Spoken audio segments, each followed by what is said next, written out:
Hello दोस्तों, practice study में आप लोग का स्वागत है। आज हम लोग देखेंगे बिहार एसएससी का सेट है इंटर स्तरीय। ये किरण पब्लिकेशन का है। तो सेट नंबर कितना है? 6। चलिए पहला क्वेश्चन देखते हैं कि भारत सरकार द्वारा 2020 में शुरू किया गया कौन सा कार्यक्रम भारत को आत्मनिर्भर देश बनाने को केंद्रित करता है। तो आत्मनिर्भर कौन सा है? तो आत्मनिर्भर भारत कब स्टार्ट किया गया था? 13 मई 2020 को आत्मनिर्भर भारत स्टार्ट किया गया, जिसका उद्देश्य क्या था? तो देश को आत्मनिर्भर बनाना था। ऑप्शन बी में है क्या? प्रधानमंत्री आवास योजना। तो प्रधानमंत्री आवास योजना कब आया था? 2015 में आया था। स्टैंड अप इंडिया कहेगा तो 2016। स्टार्टअप 15। आगे ये हंटर कमीशन 1882 में औपनिवेशिक भारत के विकास से संबंधित है। तो हंटर कमीशन कब आया हुआ था? हंटर कमीशन कहेगा 1882 में आया था, लॉर्ड रिपन के काल में आया हुआ था। ये प्राथमिक शिक्षा से संबंधित था हंटर आयोग। उससे पहले भी आया था वुड डिस्पैच आयोग, आया था 1854 में आया था, जिसको शिक्षा का मैग्ना कार्टा कहा जाता है, क्योंकि उसमें बुनियादी शिक्षा की व्यवस्था की गई थी। प्राथमिक स्तर पर मातृभाषा शिक्षा का विकास करना था उसमें। उसके बाद कहेगा सडलर आयोग आया था। कब? 1917 में आया था, कलकत्ता विश्वविद्यालय की जांच के लिए। उसके बाद हटाओ कमेटी कहेगा तो 1929 में आया था। वर्धा योजना कहेगा तो 1937 में आया था। राधा कृष्णन आयोग कहेगा तो 1948 में आया था। सार्जेंट योजना कहेगा तो 1944 में आया था। ये सब शिक्षा से संबंधित था।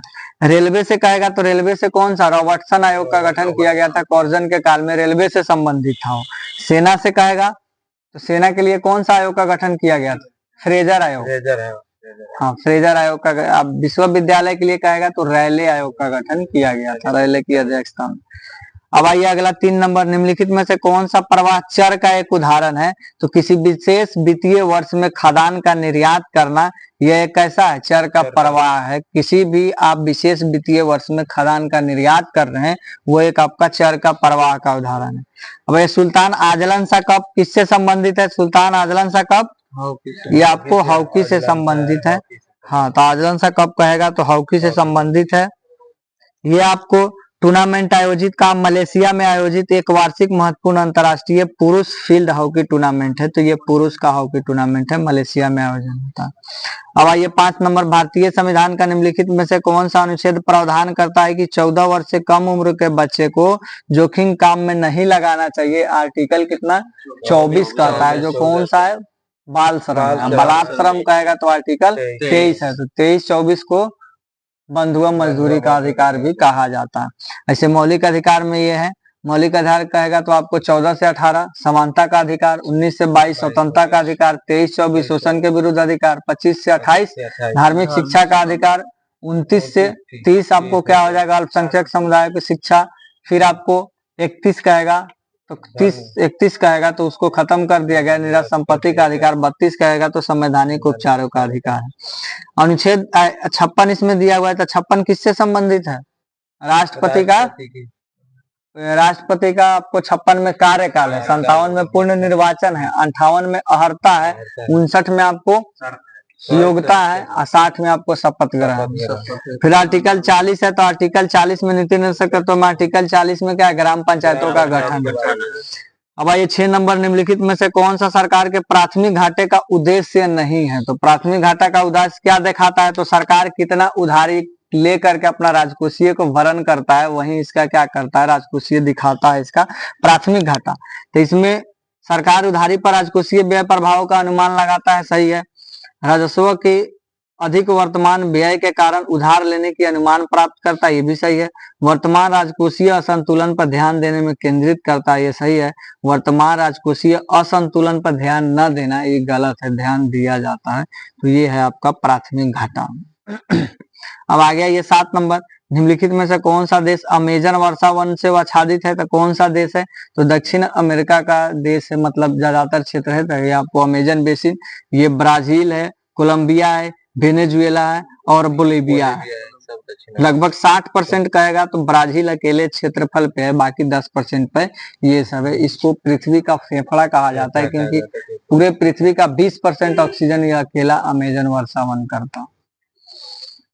अब आइए 8 नंबर, अनुसंधान एवं विकास के लिए फिजिकल मॉडलिंग सेंटर कहाँ स्थित है? तो फिजिकल मॉडलिंग सेंटर कहेगा तो आपको वीरपुर। वीरपुर कहाँ है? सुपौल में। सुपौल में है वीरपुर। अब आइए 9 नंबर, विभिन्न पोषी स्तर का एक जीव से दूसरे जीव में पोषक तत्व का ऊर्जा का प्रवाह क्या कहलाता है? तो खाद्य श्रृंखला कहलाता है। एक स्तर से दूसरे स्तर में ऊर्जा का प्रवाह खाद्य श्रृंखला कहलाता है। और एक से दूसरे में एक सीधी होता है और एक घटते ऊर्जा क्या होता है? घटते क्रम में जाता है। ये नियम कौन दिया था? लिंडमान। लिंडमान का 10% नियम पढ़िएगा। तो एक से दूसरा पोषी स्तर में ऊर्जा का प्रवाह मात्र 10% ही होता है, लेकिन सन से जो उत्पादक वर्ग लेता है वो आपको 1% ही ले पाता है। उसके बाद कहेगा तो आपको प्राथमिक उपभोक्ता, द्वितीयक उपभोक्ता, तृतीयक उपभोक्ता में 10% का ऊर्जा का प्रवाह एक सीधे होता है। अब आइए अगला 10 नंबर, 2011 की जनगणना के अनुसार निम्नलिखित में से कौन सा राज्य जनसंख्या क्रम पहले दूसरे स्थान पे है? तो जनसंख्या का अनुसार कहेगा तो सबसे ज्यादा राज्य जनसंख्या किसका है? उत्तर प्रदेश का है। उसके बाद महाराष्ट्र का है। महाराष्ट्र के बाद बिहार का है। लेकिन जन घनत्व के अनुसार कहेगा तो सबसे ज्यादा बिहार का जन घनत्व है। उसके बाद पश्चिम बंगाल का है। उसके बाद कौन? केरल है। केरल का है। लेकिन सबसे कम जनसंख्या कहेगा तो आपको सिक्किम का जनसंख्या 6,10,000 के आसपास है सिक्किम का जनसंख्या। केंद्र शासित प्रदेश में सबसे ज्यादा जनसंख्या कहेगा तो दिल्ली का है। सबसे कम जनसंख्या कहेगा तो आपको लक्षद्वीप का है। अगर जनघनत्व केंद्र शासित प्रदेश सबसे ज्यादा कहेगा तो दिल्ली का है। सबसे कम जनसंख्या घनत्व कहेगा तो अंडमान निकोबार का। इसे राज्य में कहेगा तो अरुणाचल प्रदेश का है, 17 किलोमीटर, मतलब 17 व्यक्ति पर किलोमीटर। अब आइए अगला 11 नंबर, बहमनी साम्राज्य के विखंडन पर बीजापुर की सल्तनत की स्थापना किसके द्वारा किया गया? तो इस्माइल आदिल शाह के द्वारा, यूसुफ आदिल शाह, सॉरी यूसुफ आदिल शाह के द्वारा किया गया था। यही यूसुफ आदिल शाह से गोवा को छीना हुआ था कौन? अल्बुकर्क। जब पुर्तगाली गवर्नर बन के आया था कब? 1510 में आया हुआ था। 10 में उसको छीना था और फिर नीनो डू कुन्हा जब बनकर आया गवर्नर तो उसको राजधानी बनाया हुआ था गोवा को। अब आइए आगे, भारत के संविधान के कौन सा अनुच्छेद में न्यायालय को रीट जारी करने का अधिकार है? तो ऐसे न्यायालय को रीट जारी करने का अधिकार कहेगा तो सर्वोच्च न्यायालय को कहेगा आर्टिकल 226 में है। नहीं, वो सर्वोच्च न्यायालय का आर्टिकल 32 में है। उच्च न्यायालय का कहेगा तो आर्टिकल 226 के तहत 5 प्रकार का रीट जारी करता है: बंदी प्रत्यक्षीकरण, परमादेश, उत्प्रेषण, प्रतिषेध और अधिकार परीक्षा। इसमें 2 न्यायिक रीट है, उत्प्रेषण है और ये प्रतिषेध, ये 2 आपको न्यायिक रीट है। फिर आइए आगे 13 नंबर, राष्ट्रीय बहुआयामी गरीबी सूचकांक जारी कौन करता है? तो बहुआयामी गरीबी सूचकांक ये नीति आयोग जारी करता है, राष्ट्रीय बहुआयामी गरीबी सूचकांक। ऐसे भारत में सबसे ज्यादा गरीब राज्य कौन सा है? राजस्थान, बिहार होगा, बिहार सबसे। झारखंड एवं उत्तर प्रदेश के बाद दे रहा है बिहार। सबसे ज्यादा अगर गरीब जनसंख्या की दृष्टि से कहिएगा तो झारखंड में दे रहा है, तब उत्तर प्रदेश, तब आपको बिहार दे रहा है। अब आगे आइए, केंद्र शासित प्रदेश लद्दाख में कितने नए जिले बनाने की घोषणा की गई है? तो 5 गो नए जिला और बनाने की, 2 गो तो पहले से था, एक लेह और कारगिल था, 5 गो और बनाएगा, जास्कर, द्रास, शाम, नुब्रा, एगो चांगथांग है। तो आपको 7 गो टोटल जिला हो जाएगा। अब आइए, निम्नलिखित में से कौन सा संवैधानिक संशोधन भारतीय संविधान को मौलिक कर्तव्य प्रवेश किया? तो स्वर्ण सिंह समिति के सिफारिश को, हालांकि 8 गो मौलिक कर्तव्य का सिफारिश किए हुए थे, लेकिन 42वां संविधान संशोधन 1976 के तहत 10 गो मौलिक कर्तव्य को शामिल किया गया था। बाद में 11वां मौलिक कर्तव्य 86वां संविधान संशोधन 2002 के तहत शामिल किया गया है, जो एक तरह से शिक्षा का अधिकार है, मतलब अभिभावक का कर्तव्य है कि वो अपने बच्चे को विद्यालय भेजे। 11वां मौलिक कर्तव्य। अब आइए 16 नंबर, निम्नलिखित में से किस राज्य में मोपला विद्रोह हुआ? तो मोपला विद्रोह केरल राज्य में हुआ था। कब हुआ था? 1920-21 के आसपास, 1921 में देता है, जो अली मुसलियार के नेतृत्व में हुआ था। ये मुस्लिम किसानों का आंदोलन था। अक्टूबर नवंबर के दौरान भारत के उत्तरी मैदान इलाकों में कम दबाव का गर्त कमजोर क्यों हो जाता है? क्योंकि सूर्य का दक्षिणायन होना स्टार्ट हो जाता है। अभी अक्टूबर नवंबर का सीजन चल रहा है, तो सूर्य कहाँ जा रहा है? अब दक्षिण गोलार्ध की ओर जा रहा है, तो मतलब दक्षिणायन हो रहा है। तो जो इधर से मानसून गया हुआ था, वो मानसून कमजोर पड़ जाता है और फिर उधर से लौटना स्टार्ट कर देता है।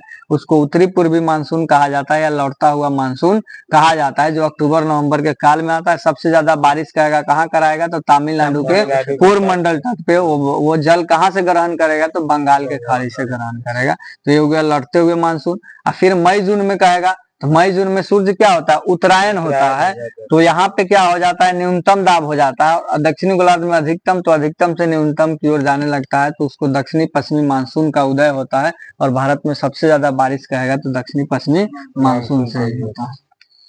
अगर ये कैसे होता है उत्तरायण दक्षिणायन, इसका कारण क्या है, तब आपको कोरियोलिस बल का कारण होगा, लेकिन पहले ऑप्शन वो होगा। अब आइए 18 नंबर, निम्नलिखित में से कौन सा कथन भारत में प्रवास के बारे में गलत है? भारत में प्रवासन के बारे में गलत है। तो प्रवासी ग्रामीणों से शहरी हो सकता है, सही है। यह शहरी से ग्रामीण क्षेत्रों में हो सकता है, कहीं से जा सकते हैं। प्रवासन में पुल और पुश कारक होते हैं, ये भी सही है। प्रवासन सामाजिक कारकों पर निर्भर करता है, ये निर्भर नहीं करता है। समाज कैसा है ये कोई डिपेंड नहीं। प्रवासी तो कहीं प्रवासी कर सकता है, शहर हो या गांव हो। अब आइए अगला 19 नंबर, 1857 की क्रांति के दौरान पटना डिवीजन के कमिश्नर कौन था? विलियम टेलर और बिसेंट आयर। पटना से कहेगा नेतृत्व सबसे पहले 1857 का नेतृत्व पटना से कहेगा तो कौन किया था? पीर अली था, एक पुस्तक विक्रेता। लेकिन जगदीशपुर से कौन किए थे? तो वीर कुंवर सिंह किए हुए थे, और उसको दबाने के लिए यही बिसेंट आयर और विलियम टेलर, ये दोनों ने दबाया हुआ था। हाँ। अब आइए अगला, मौर्य समाज के साक्ष्य मेगास्थनीज के ग्रंथों में उद्गीत है, जिसके बारे में एक राजदूत था, कौन? चंद्रगुप्त मौर्य। तो चंद्रगुप्त मौर्य सेल्यूकस निकेटर को कब हराया था? 305 ईसा पूर्व में हराया हुआ था। और सेल्यूकस निकेटर अपना एक राजदूत मेगास्थनीज को इनके दरबार में भेजा। मेगास्थनीज से इंडिका नामक पुस्तक लिखा, जिसमें 7 वर्गों में बांटा है इंडिका को। बिंदुसार है, तो बिंदुसार अशोक के बाद, चंद्रगुप्त मौर्य के बाद शासक बिंदुसार बना, बिंदुसार के बाद अशोक बना, अशोक के बाद कुणाल बना। उसके बाद अशोक का पुत्र था दशरथ, ये भी मौर्य का शासक बना, लेकिन मौर्य वंश का लास्ट शासक आएगा तो बृहदत्त था, जिसकी हत्या कौन किया था? पुष्यमित्र शुंग ने किया, और शुंग वंश का स्थापना किया हुआ। अब आइए अगला 21 नंबर, निम्नलिखित में से किस नदी को केरल में पोनानी के नाम से जाना जाता है तथा बेसिन की कुल जल निकासी क्षेत्र 6186 वर्ग किलोमीटर में है? भरतपुजा नदी। तो भरतपुजा नदी को पेलनानी के नाम से जाना जाता है, ये केरल की दूसरी सबसे लंबी नदी है। ऐसे केरल की गंगा कहेगा तो कौन से नदी को कहा जाता है? पंबा नदी को, पंबा नदी। अब आगे आइए, गौर मारिया किस राज्य की एक महत्वपूर्ण अनुष्ठानिक नृत्य है? गौर मारिया, गौड़ कहेगा तो आपको छत्तीसगढ़ का।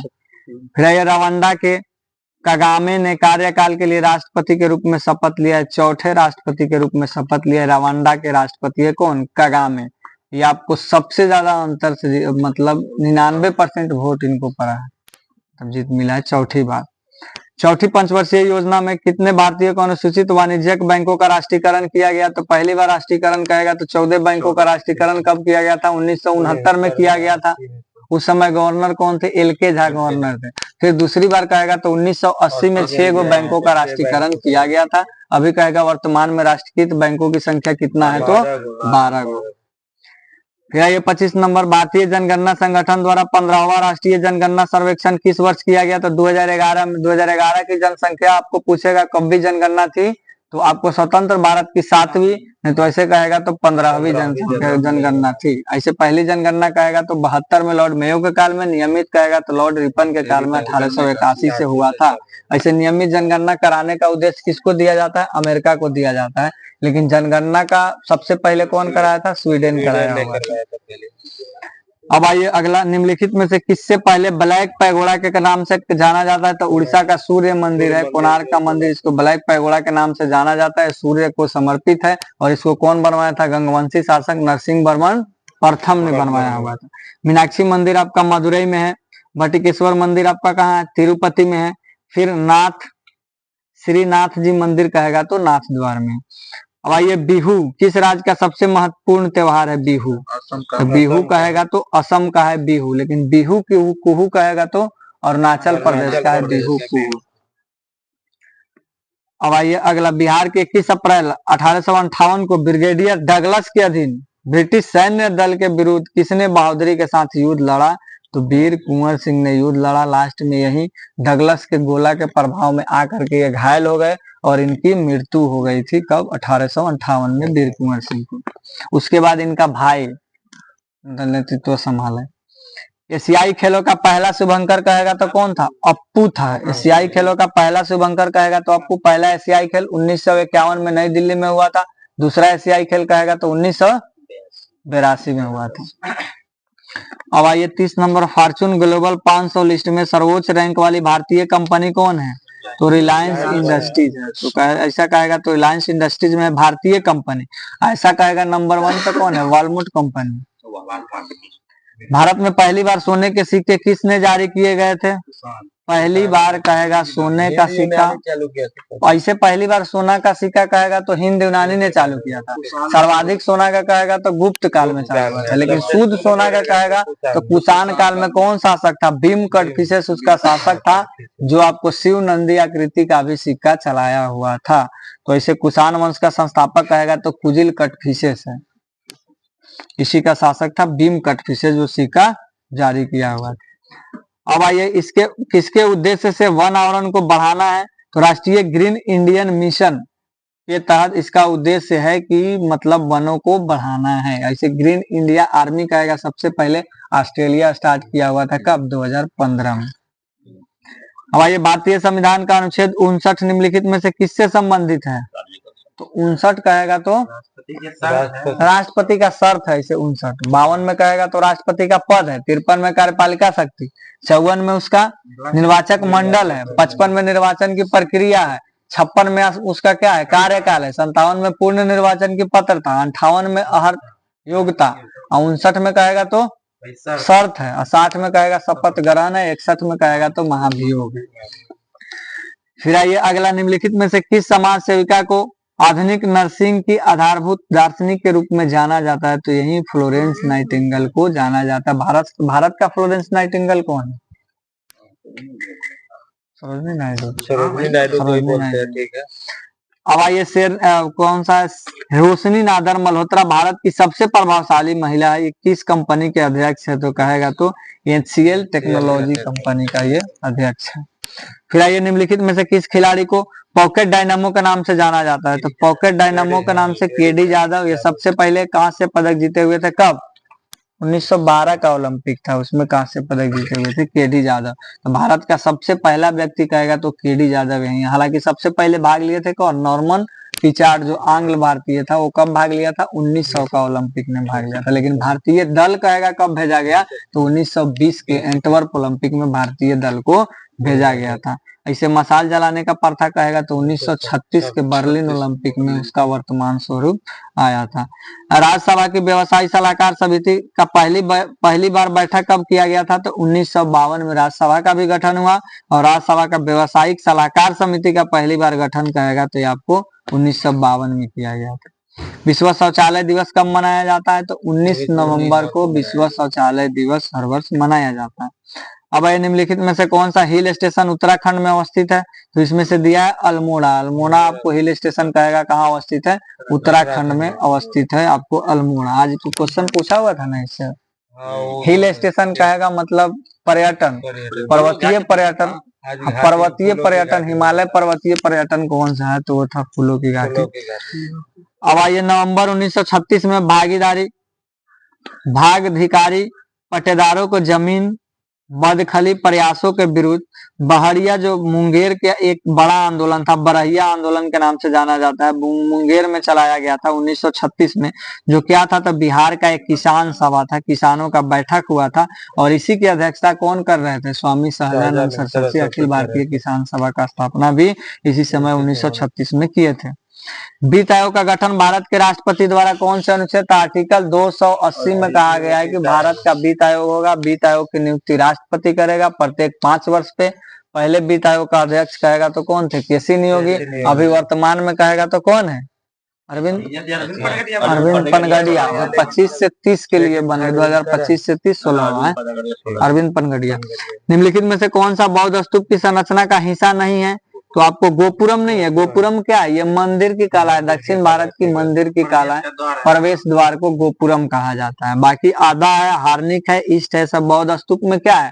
तो बुद्धों का जितना भी अवशेष है सब अवशेष को जमा किया जाता है बौद्ध स्तूप में, वहीं जमा है। सबसे बड़ा बौद्ध स्तूप कहेगा तो केसरिया का बौद्ध स्तूप है।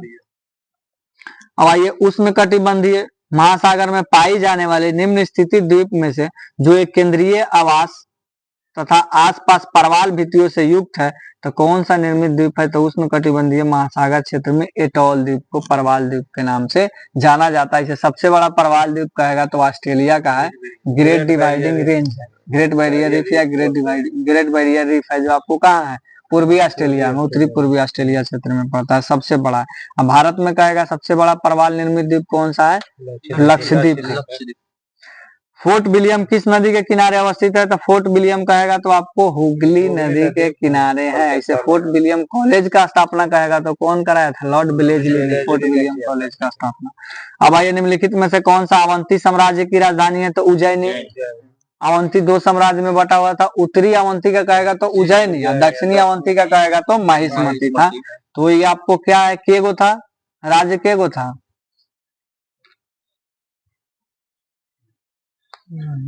चलिए आइए, 46 नंबर, निम्नलिखित में से म्यांमार की सबसे ऊंची चोटी कौन सा है? म्यांमार की सबसे ऊंची चोटी कहेगा तो हक्का बोका राजी है। म्यांमार की सबसे ऊंची चोटी हक्का बोका राजी। म्यांमार का सबसे लंबी नदी कहेगा तो इरावदी नदी, जो म्यांमार का जीवन रेखा के नाम से जाना जाता है। इरावदी नदी सीमा भी बनाता है भारत और म्यांमार का। निम्नलिखित में से कौन सी जगह गौतम बुद्ध के जीवन से संबंधित नहीं है? तो पूरी आपका जीवन उसके इनके जीवन से संबंधित नहीं है। पावापुरी का बात करिएगा तो आपको किससे? महावीर से। महावीर का मृत्यु कहेगा तो पावापुरी में, जल मंदिर भी कहेगा तो आपको पावापुरी में। ऑप्शन ए में लुम्बिनी है, तो लुम्बिनी नेपाल में पड़ता है, यहाँ गौतम बुद्ध का जन्म स्थान है लुम्बिनी। फिर बोध गया, बोध गया में इनका ज्ञान का स्थान है, तो बोधि वृक्ष आपको कहा है? बोध गया में। सारनाथ कहेगा तो सारनाथ में पहला धर्म चक्र मतलब उपदेश दिए थे, जिसको धर्म चक्र परिवर्तन कहा गया। और उनकी मृत्यु कहाँ हुआ था? कुशीनगर में, तो उसको महापरिनिर्वाण कहा गया। अब बिहार के किस जिले में सोमेश्वर पहाड़ी स्थित है? तो सोमेश्वर पहाड़ी कहाँ अवस्थित है? पश्चिमी चंपारण में सोमेश्वर पहाड़ी अवस्थित है, नरकटियागंज शहर में अवस्थित है आपको सोमेश्वर पहाड़ी, जिसकी ऊंचाई कहेगा तो 8884 है। गंडक, यहीं से गंडक नदी निकलती है।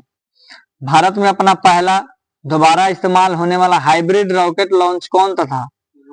रूमी फर्स्ट था। तो भारत ने अपना पहला दोबारा इस्तेमाल होने वाला हाइब्रिड रॉकेट लॉन्च किया गया। इस रॉकेट का नाम क्या था? तो रूमी फर्स्ट था। अब आइए, निम्नलिखित में से कौन सी निधि उस लेन देन के प्रवाह के लिए है जहां सरकार केवल बैंक के रूप में कार्य करती है? तो यही लोक लेखा निधि है, या लोक लेखा निधि आर्टिकल 266 में इसकी चर्चा है। ऐसे आपको संचित निधि का ही एक भाग है। संचित निधि कहेगा तो आर्टिकल 266, आकस्मिक निधि कहेगा तो आर्टिकल 267 में इसकी चर्चा। आकस्मिक निधि पर राष्ट्रपति का अधिकार रहता है।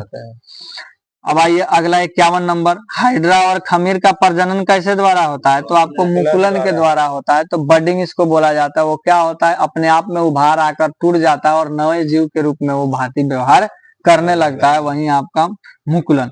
ऑप्शन ए में अर्धसूत्री विभाजन, तो अर्धसूत्री विभाजन किस में होता है? तो अर्धसूत्री विभाजन कहेगा तो ये आपको होता है जर्म सेल में होता है। एगो समसूत्री विभाजन कहेगा तो काई कोशिका में होता है। एगो असूत्री विभाजन कहेगा तो आपको बैक्टीरिया में मतलब अविकसित जीवाणु में होता है, जो प्रोकैरियोटिक जीव भी कह सकते हैं। अब आइए, छवि को रेटिना पर वापस ले जाने के लिए, छवि की स्पष्ट के लिए एक अवतल लेंस को आंख के किस सक्षम में रखा जाता है? तो निकट दृष्टि संबंधी है। मतलब छवि के रेटिना पर वापस ले जाने के लिए मतलब निकट दृष्टि दोष है। निकट दृष्टि दोष में उसको दूर की वस्तु को नहीं दिखाई दे रहा है, तो उसको थोड़ा सा नजदीक लाना है। तो वही कह रहा है छवि की स्पष्टता के लिए एक अवतल लेंस का प्रयोग किया जाता है, जो निकट दृष्टि दोष से संबंधित है।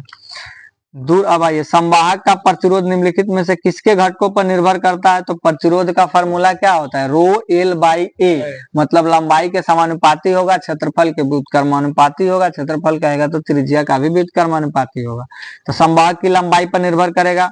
संवाहक के अनुप्रस्थ काट के क्षेत्रफल पर निर्भर करेगा। अब प्लस संवहन के तापमान पे भी ये निर्भर करता है। अब आइए 54 नंबर, चुंबकीय रेखाएं एक दूसरे के साथ प्रतिच्छेदन नहीं कर सकती है। तो चुंबकीय रेखाएं क्या वक्र पथ का निर्माण करती है और कभी आपको एक तरह प्रतिच्छेद नहीं करेगा। सामान्य आंख के लिए 25 सेंटीमीटर से अधिक निकट की वस्तुओं को स्पष्ट देखने में असमर्थ है। मतलब निकट की वस्तुओं को स्पष्ट देखने में असमर्थ है क्योंकि आंख की क्या हो जा रहा है, सिलियरी मांसपेशी निश्चित सभा में बाहर सिकुड़ने में असमर्थ है। तो इसलिए इसको क्या है, मतलब 25 सेंटीमीटर से अधिक निकट की वस्तु को स्पष्ट देखने में असमर्थ है, तो इसको दूरदृष्टि दोष हुआ है। दूरदृष्टि दोष के लिए उत्तल लेंस का प्रयोग किया जाता है। जो इसका क्या हो गया, तो सिलियरी मांसपेशी सिकुड़ने में असमर्थ है। अब आइए, जल को शीतलक के रूप में किसकी वजह से प्रयोग किया जाता है, तो उच्च विशिष्ट ऊष्मा। तो जल को शीतलक के रूप में किसकी वजह से प्रयोग किया जाता है, तो उच्च विशिष्ट ऊष्मा को लेकर के। ऐसे जल का कहेगा गुप्त ऊष्मा कितना होता है, 536 किलो कैलोरी। अब बर्फ का कहेगा तो 80 किलो कैलोरी। अब आइए, संयोजी इलेक्ट्रॉन वो इलेक्ट्रॉन होता है जो परमाणु की कक्षा में मौजूद। तो परमाणु संयोजी इलेक्ट्रॉन कहेगा तो परमाणु के बाहरी कक्षा में जो इलेक्ट्रॉन उपस्थित रहता है उसको संयोजी इलेक्ट्रॉन कहा जाता है। अगर ऊपर से नीचे आएगा संयोजी इलेक्ट्रॉन तो वर्ग में समान रहता है, आवर्त में बाएं से दाएं जाएगा तो संयोजी इलेक्ट्रॉन बढ़ते चला जाता है। एक पूछता है संयोजकता। संयोजकता क्या होता है कि कोई भी एलिमेंट को अपने अस्तित्व में आने के लिए ऑक्टेट संख्या पूरा करना होता है। ऑक्टेट संख्या को पूरा करने के लिए कितना इलेक्ट्रॉन को ग्रहण करता है, कितना इलेक्ट्रॉन को त्याग करता है, वो इसकी संयोजकता कहलाती है। तो वर्ग में ऊपर से नीचे आएगा तो संयोजकता क्या रहता है, समान रहता है, जबकि बाएं से दाएं जाने पर संयोजकता पहले बढ़ेगा उसके बाद घटने लगता है। अब आइए अगला, चावल के पानी में क्या होता है, तो चावल के पानी में स्टार्च होता है। चावल के पानी में स्टार्च होता है, यही अम्लीय विलयन को ये क्या कर देता है, नीला काला कर देगा। अब बाकी ऐसे कहेगा तो ऊर्जा के रूप में कार्बोहाइड्रेट रहता है चावल में। अब आइए, वाम हस्त का नियम। तो वाम हस्त का नियम क्या है, तो कैसे, तो ऑप्शन इसका दूसरा दिया हुआ है। वाम हस्त का नियम क्या होता है, यही होता है। वाम हस्त का नियम में क्या दिखाता है, ये फादर है, ये मदर है, ये चाइल्ड है। फादर मतलब ये बल को दिखाता है, ये मदर मतलब क्या दिखाता है, मैग्नेटिक फील्ड को दिखाता है, और सी मतलब करंट को दिखाता है। ये किस पे काम करता है, तो बायां नियम मोटर पे काम करता है। वहीं दाहिना नियम कहेगा तो ये आपको चालक की दिशा बताता है या चालक की गति बताता है। अब बाकी आपका ये मदर और चाइल्ड हो जाएगा। तो मदर आपका मैग्नेटिक फील्ड हो जाएगा, या आपका विद्युत धारा हो जाएगा। जो दायां किस पे काम करता है, तो ये जनरेटर पे काम करता है। अब आइए अगला, जाइलम मिट्टी से प्राप्त किए गए खनिज लवण का वहन करता है। तो ये जल और खनिज लवण का जाइलम वहन करता है। और जाइलम कहेगा तो ये आपको एक दिशीय होता है, जो आपको नीचे से ऊपर लेके जाता है। लेकिन फ्लोएम कहेगा तो खाद्य पदार्थों का संवहन करता है और ये द्विदिशीय होता है, ऊपर से नीचे आएगा और नीचे से ऊपर भी जाएगा। ऐसे जाइलम कहेगा तो जाइलम में सीव ट्यूब और कंपेनियन ट्यूब पाया जाता है। अब फ्लोएम में कहेगा तो, चलिए आगे। अब आइए, वायुमंडलीय हवा में कार्बन के निशान के रूप में होता है। तो वायुमंडलीय हवा में कार्बन के निशान के रूप में क्या रहता है, तो कार्बन डाइऑक्साइड रहता है। वही वायुमंडल में CO2 का मात्रा कहेगा तो 0.02% है CO2 का। CO2 का मात्रा बढ़ेगा तो वो वायुमंडलीय उष्मीकरण का कारण है, जो आपको ग्लोबल वार्मिंग का कारण बनेगा। फिर आइए, सदिश राशि वह राशि है जिसमें परिमाण और दिशा दोनों निश्चित होती है। सदिश राशि वो होता है जिसमें परिमाण और दिशा दोनों निश्चित होता है, वो सदिश राशि कहलाता है। जैसे बेल, जैसे वेग हो गया, बल हो गया, विस्थापन हो गया, सब क्या है, सदिश राशि। लेकिन विद्युत धारा कहेगा तो अदिश राशि है, क्योंकि वो किसका नियम पालन नहीं करता है, त्रिभुज के नियम का पालन नहीं करता है। अदिश कहेगा तो सिर्फ उसमें क्या हो, परिमाण हो, निश्चित दिशा नहीं हो, तो उसमें कहेगा तो चाल हो जाएगा, दूरी हो जाएगा, ये सब आपका अदिश राशि। अब आइए 63 नंबर, किसी तत्व के नाभिक में स्थित प्रोटॉन और न्यूट्रॉनों की संख्या को क्या कहा जाता है, तो उसका द्रव्यमान संख्या कहा जाता है या न्यूक्लियन संख्या कहा जाता है। जब न्यूट्रॉन का बमबारी कराया, मतलब सोने का पतले पत्थर लेकर आघात कराया, तो बीच से लौट कर चला आया, तो समझा कि मतलब बीच में क्या होता है, भारी कण होता है, और उसी का नाम दिया था नाभिक। रदरफोर्ड ने खोज किया था नाभिक का, और नाभिक को न्यूक्लियन नाम दिया। और न्यूक्लियन में आपको प्रोटॉन और न्यूट्रॉन रहता है, इलेक्ट्रॉन उसके आरी पारी चक्कर लगाते रहता है, जो उसका विपरीत दिशा में चक्कर लगा। अब आइए अगला, किसी तत्व का नाभिक हो गया।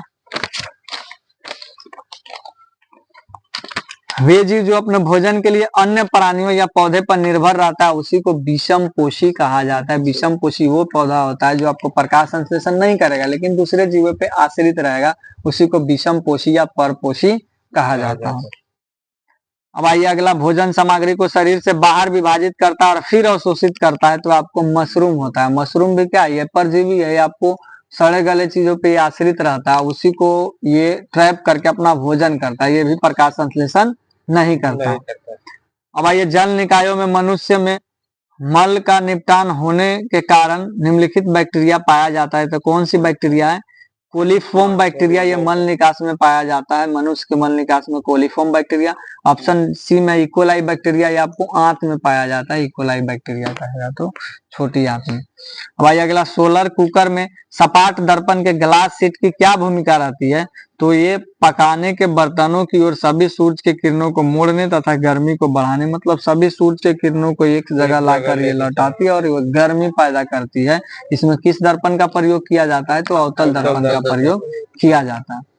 अब ये शाकाहारी प्राणियों में मांसाहारी प्राणियों की तुलना में आंत क्या होती है, तो आंत उसका लंबा होता है क्योंकि उसको सेलुलोज पचाना रहता है या फिर स्टार्च पचाना रहता है, तो इसमें इसकी आंतें क्या हो जाएगी, लंबी हो जाएगी। सबसे लंबा आंत कहेगा तो ऐसे हिरन में होता है, हिरन में सबसे लंबा आंत होता है क्योंकि उसको घास पचाना रहता है, सेलुलोज। अब न्यूटन के गति का पहले नियम कभी भी क्या कहा जाता है, तो उसको गैलीलियो का नियम कहिए, जड़त्व का नियम कहिए, द्रव्यमान पर निर्भर करता है। मतलब इसका मतलब होता है कि कोई भी बाहरी, जब तक कोई बाहरी बल नहीं लगाया जाए तब तक कि उसमें परिवर्तन नहीं होता है, न्यूटन का पहला नियम कहलाता है। फिर अब आइए अगला 70 नंबर, सबसे दाहिनी ओर 18वें उत्कृष्ट गैसें कौन कौन सी है, तो कितने गैसा होता है, तो बाहरी कोश में इसका इलेक्ट्रॉन 8 इलेक्ट्रॉन होता है, इसलिए इसका पूर्ण होता है, तो संयोजकता भी शून्य होता है, तो शून्य वर्ग का तत्व कहिए, अक्रिय गैस कहिए। ये सब कौन है, तो helium, neon, argon, krypton, xenon, radon, ये मुक्त अवस्था में रहता है। अब आइए, जंतु जगत का एविज वर्ग के लिए निम्नलिखित में से कौन सा कथन असत्य है, तो जंतु जगत और एविज जगत, मतलब पक्षी वर्ग और जंतु वर्ग में क्या होता है कि हृदय कक्ष इसका क्या होता है, द्विकक्षीय होता है। हम लोग का पक्षी और हम लोग का चार, हाँ, तो हम लोग का कहेगा स्तनधारी और पक्षी का 4 होता है। सरीसृप कहेगा तो सरीसृप का 3 होता है, लेकिन उसका भी अपवाद है, कौन, मगरमच्छ है, घड़ियाल है, ये सब अपवाद है। ऐसे मछली वर्ग का कहेगा तो मछली वर्ग का 2 होता है। वेल में 3 होता है ना? नहीं नहीं नहीं, एक मछली में 3 होता है ना? नियम नहीं। चलिए 72, निम्नलिखित में से किस सामान्य घरेलू उत्पाद में कैल्शियम हाइपोक्लोराइड प्रमुख रसायन के रूप में उपस्थित रहता है, तो विरंजक चूर्ण में होता है, CaOCl2 होता है। अब आइए, सेक एक जापानी मादक पेय किण्वनित से बनाया जाता है, तो सेक बनाया जाता है, चावल के किण्वन से बनाया जाता है सेक, ये हो गया। गेहूं के किण्वन से आपको एल्कोहल बनाया जाता है। अब आइए, यूरिक एसिड क्रिस्टल के संचयन के कारण होने वाली जोड़ों में सूजन होता है, तो गांठ या गठिया में आपका दर्द होगा, जब यूरिक एसिड बढ़ जाएगा तो गठिया में आपका दर्द उत्पन्न हो जाएगा। फिर आइए, इंजेक्शन या हाइपोडर्मिक नीडल से जुड़ी चिकित्सा प्रक्रियाओं में प्रति अत्यधिक दर्द को क्या कहा जाता है, ये आपको ट्रिपेनोफोबिया कहा जाता है, ट्रिपेनोफोबिया। सेलेनोफोबिया क्या है, चंद्रमा या उसके प्रकाश का डर, हाँ, चंद्रमा या उसके प्रकाश का डर को सेलेनोफोबिया कहा जाता है।